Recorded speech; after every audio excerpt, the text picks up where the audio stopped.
I'll have to disagree. I Yeah. like this. Okay. I mean, we don't have to agree. It's just my opinion.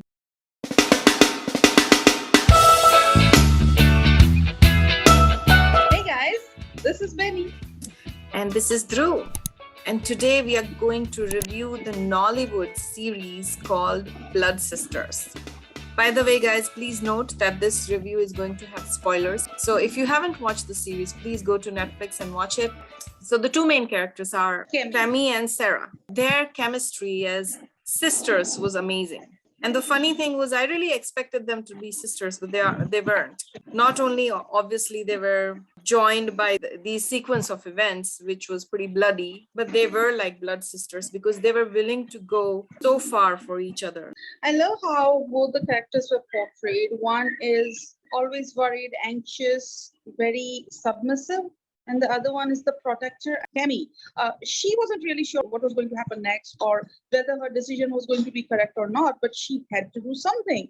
Right? She was a Because true Sarah- leader. And honestly speaking, like I was really annoyed by Sarah's dependency. They have committed a crime and then she goes and tells Kenny about it. I was so pissed. The only time she actually redeemed herself in my eyes was when Kemi got hurt. That's when she was like, oh God, what do I do? But she then stepped up her game. Kemi was a badass and no one better than Nancy Isime to play this character because Kemi was not just mentally strong, not only was she clear, but she was physically strong. She lifted Sarah up when Sarah was hurt. That's a strong woman. Kola'S mom was phenomenal. And I loved how complex that character was.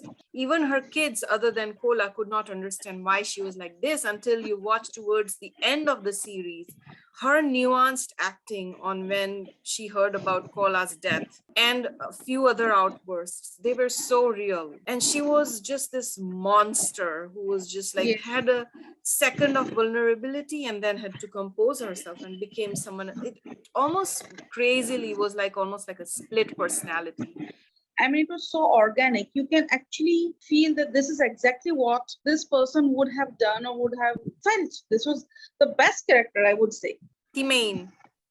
I loved that character too. You know, what Netflix does for these kind of series is that it allows it to be brutal if needed and gory if needed and rated R if needed. And the scene between Timain and the other girl fighting naked in the bathroom, you know, it was needed for that. It was brutally honest. I mean, this is something that would probably actually happen. I feel that she was the most humane and actually the strongest among the family members because at the end of the day, she did the right thing. You know, she took ownership of what her family has done and how others were suffering because of her family. Her family was destroying her own family. She put an end to everybody's misery, kind of, you can say. And she loved her brother, irrespective of who they were as people. That relationship was very endearing. And I feel sorry for the elder brother. You know, he just keeps on trying and trying to impress, to fit into the role correctly and prove that he was a man. Truly a character that was not doing the right thing and yet you felt for that character. That's a very tough character to play. I think he was a puppet to his mom and then his wife, who was so manipulative. His wife was phenomenal. She was darker in her soul than his own mother. She was pure evil. If an heir was to be chosen by the audience to the mother, it would have been her. And she was so seductive. What I did like about her is she was laser focused. Losing was not an option to her. Uncle B. I think he only spoke once in the series, and yet he made you feel so much. Like you were like, whoa, Uncle B, oh my gosh, what's gonna happen? Kenny was a normal, poor, sweet, simple guy caught in the middle of all this horrible stuff going on.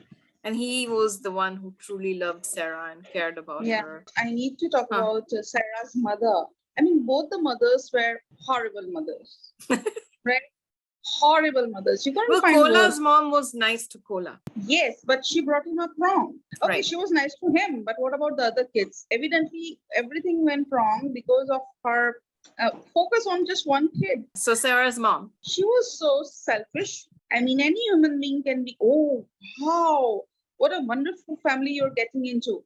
right? And of course, there's no guarantee that if you don't marry such a rich guy, you will find the perfect guy and never be abused. So maybe she was just thinking about something like that. I mean, when Sarah tells her about the problem that she's facing with her would-be husband, she's turning a blind eye to it because what about the lavish lifestyle? Well, not Yes, just lavish lifestyle. They had taken loans, so they would have been bankrupt, and that would have been pretty right. bad. And I want to kind of give her a benefit of a doubt that, maybe she was like, maybe it's not that bad. You don't seem hurt. I'm gonna say her parents were my least favorite in the series, just because they were weirdly comical compared to the tone of the rest of the cast, which was grounded, more real. They were just like,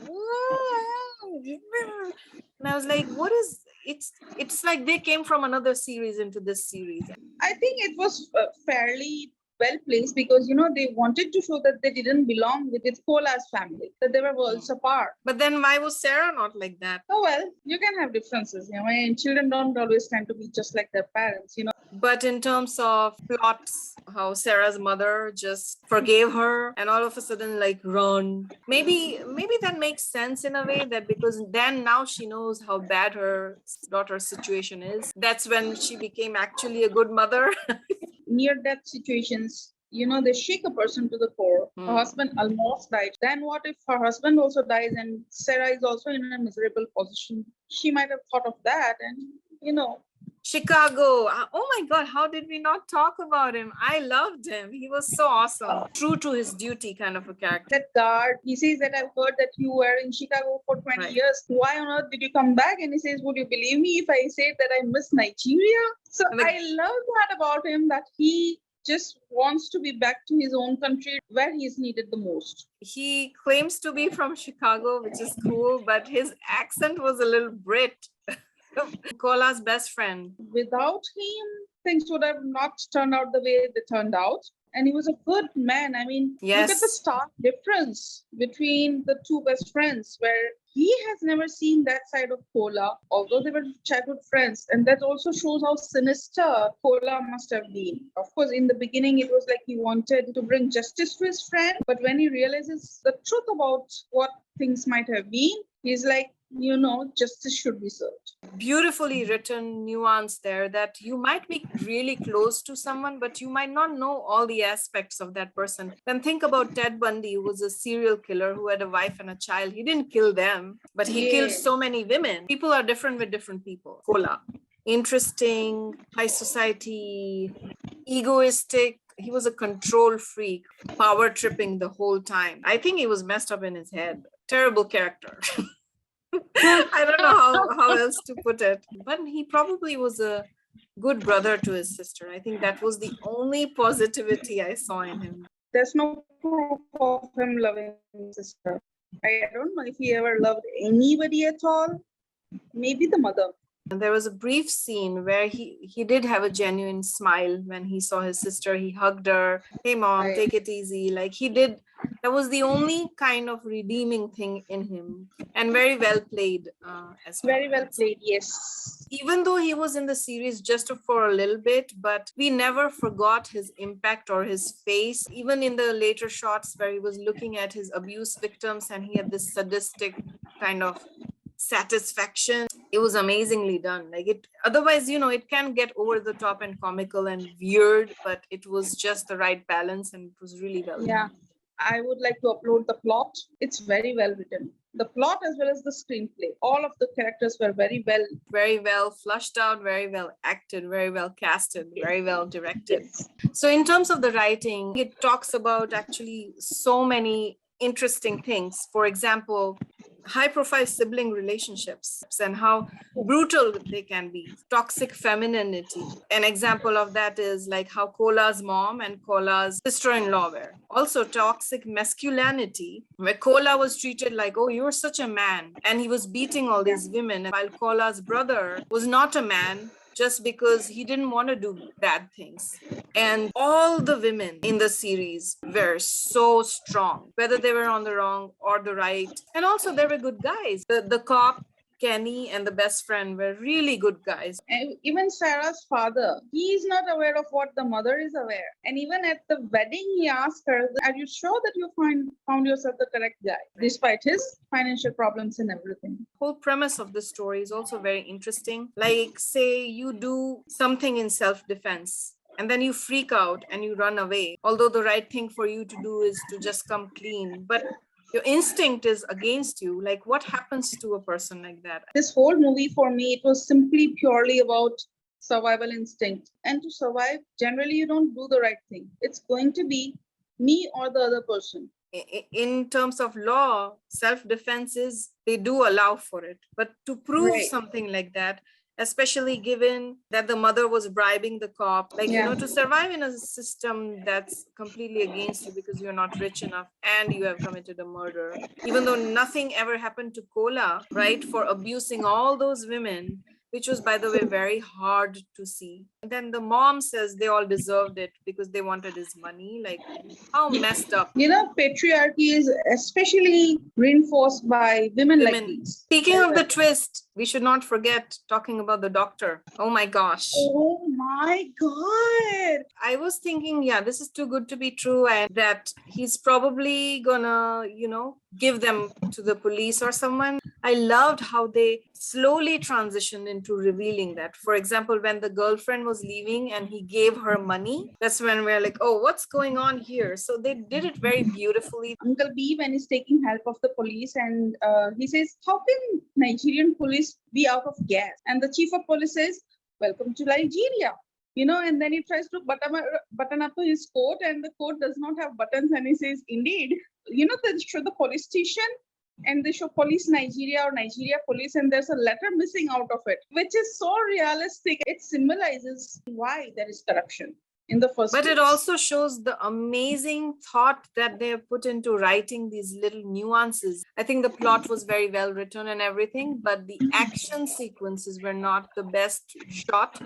And I think that is something Nollywood, as we know, is working on. Requires certain kind of expertise. And I'm just happy that they tried it. They chop off the head, and the chopping of the head makes it look like it was a professional hit. So every mistake that they made actually helped them. But then one time okay, second time okay, it goes on and on and on like that. You know, so that becomes a bit unrealistic. At the end of the first episode, the digging sequence went on forever.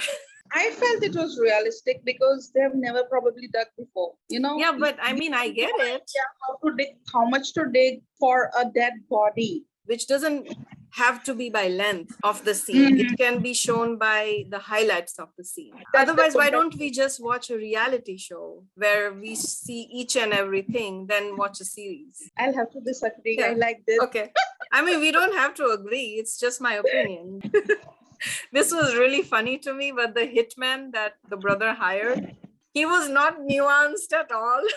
He's walking down the street and you're like, yeah, that's a hitman. Just coming into the wedding like, I'm here for business. I'm a bad guy. Like, just put a sticker here that I'm a bad guy. I'm here to kill someone. I'd like to mention this is the first Nigerian series that I've seen. And I was like, okay, I'll watch 2 today and the remaining 2 tomorrow. I started late in the night and I watched it till 3 and watched all 4 of them. That every episode is pretty long. Usually there are 30 minutes. In many series, these are 1-hour episodes. And yet at no point other than the digging sequence for me was I bored. I would highly recommend watching this series. Definitely. And I thoroughly enjoyed it. I'm very Yeah, happy. so if you had to give a review from 5 stars, how much would you give? 4.5. Okay, 4.5. yeah, I think I would definitely give like 4.7. All right, guys, so if you liked our video, please subscribe to our channel and hit that bell icon so that you're notified every time we upload a new video. Go ahead and like our video if you actually like it, share it with friends. If you're watching it, show us some support. It's of no effort to you than just clicking some buttons, so it would support us a lot. We would really appreciate it. And until next time, Fir milenge. Fir milenge.